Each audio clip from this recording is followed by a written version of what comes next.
मिळाली आहे त्यात पण याचा उल्लेख आहे. नमस्कार.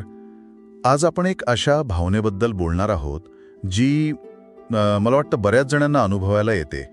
मी वेळेचा गुलाम आहे असं वाटणं. आपल्या आजच्या जगात, धावपळीच्या जगात हे खूप कॉमन आहे नाही का? आपल्याला जी माहिती मिळाली आहे त्यात पण याचा उल्लेख आहे. म्हणजे आपण वेळेचं नियोजन नाही करत, उलट वेळच आपल्याला खेचून नेते असं वाटतं. तर आजच्या या सखोल चर्चेत आपण याच भावनेची कारणं शोधूया, भावनिक आणि व्यावहारिक दोन्ही. आणि हो, काही सोपे उपाय पण बघूया जे आपल्या माहिती स्रोतात दिले आहेत. सुरुवात करूया. ही भावना म्हणजे नक्की काय? आपल्या वेळेवर नियंत्रण नसणं असं काहीसं? हो, अगदी.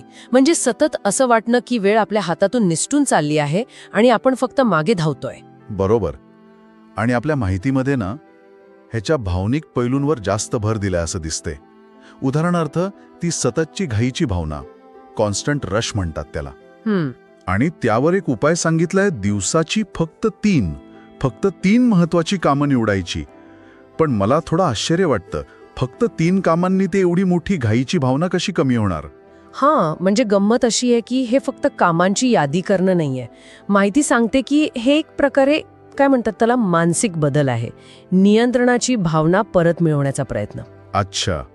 जेव्हा आपण ठरवून फक्त 3 गोष्टींवर लक्ष देतो ना, तेव्हा आपण त्या वेळेच्या मागे भरपटत जाण्याच्या भावनेला आवाहन देतो. जरी दुसरी कामं असली तरी, पण आपण निवड करतोय, वेळ नाही. हे महत्वाचं आहे. म्हणजे कंट्रोलचा मुद्दा महत्वाचा आहे.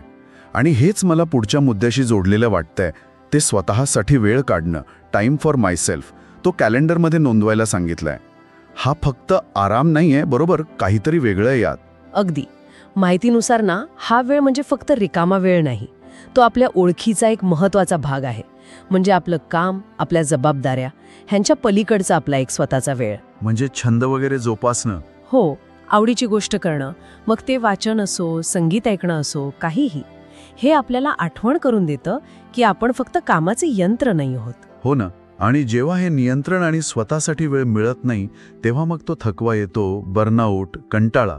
यावर पण काहीतरी सोपे उपाय आहेत आपल्या माहितीमध्ये, बरोबर? हो, नक्कीच आहेत.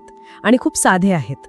तिथे म्हटलंय की दर 60-90 मिनिटांनी फक्त 5-10 मिनिटांचा ब्रेक घेतला तरी खूप फरक पडतो. फक्त 5-10 मिनिटं? हो.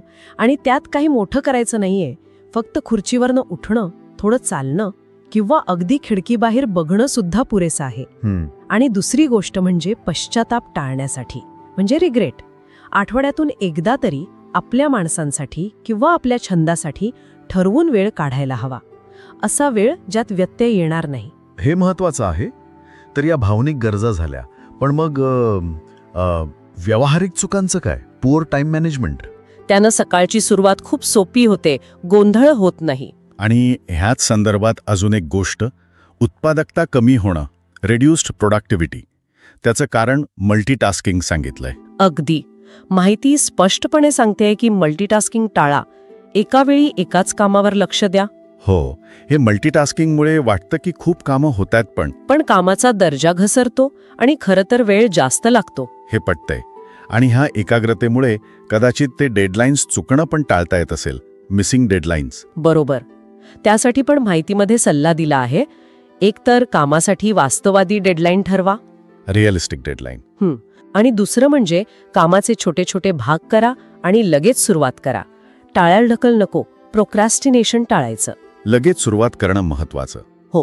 आणि ह्या सगळ्याचा परिणाम आरोग्यावर पण होतोच. Impact on health. त्यामुळे रोज 15-20 मिनिटं तरी शारीरिक हालचाल करायला हवी.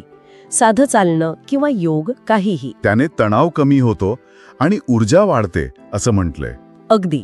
म्हणजे ह्या सगळ्या लहान लहान वाटणाऱ्या गोष्टी आहेत, पण त्यांचा एकत्रित परिणाम मोठा दिसतोय. माहितीमध्ये असंही एक निरीक्षण आहे की वेळेअभावी नवीन संधी मिळत नाहीत. Lack of new opportunities. बरोबर. आणि म्हणूनच तर तिथे सुचवलंय की महिन्याभरातून थोडा वेळ, अगदी थोडा, एखादं नवीन कौशल्य शिकण्यासाठी किंवा एखादं पुस्तक वाचण्यासाठी काढावा. हे उपाय फक्त वेळ वाचवत नाहीत, तर आपल्या वाढीसाठी महत्वाचे आहेत, वैयक्तिक आणि व्यावसायिक दोन्ही.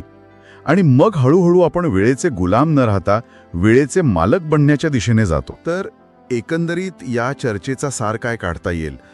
असं दिसतंय की वेळेचा गुलाम ह्या भावनेतून बाहेर पडायचं असेल तर भावनिक गरजांकडे पण लक्ष द्यायला हवं. म्हणजे ते नियंत्रण, आराम आणि त्याचबरोबर व्यावहारिक सवयी पण महत्वाच्या आहेत. नियोजन, एकाग्रता. बरोबर? हो, अगदी. दोन्ही गोष्टी महत्वाच्या आहेत. आणि हे छोटे छोटे पण सातत्याने केलेले बदल मोठं स्वातंत्र्य देऊ शकतात आपल्याला. अगदी. आणि हे सगळं ऐकल्यावर ना माझ्या मनात एक विचार येतोय.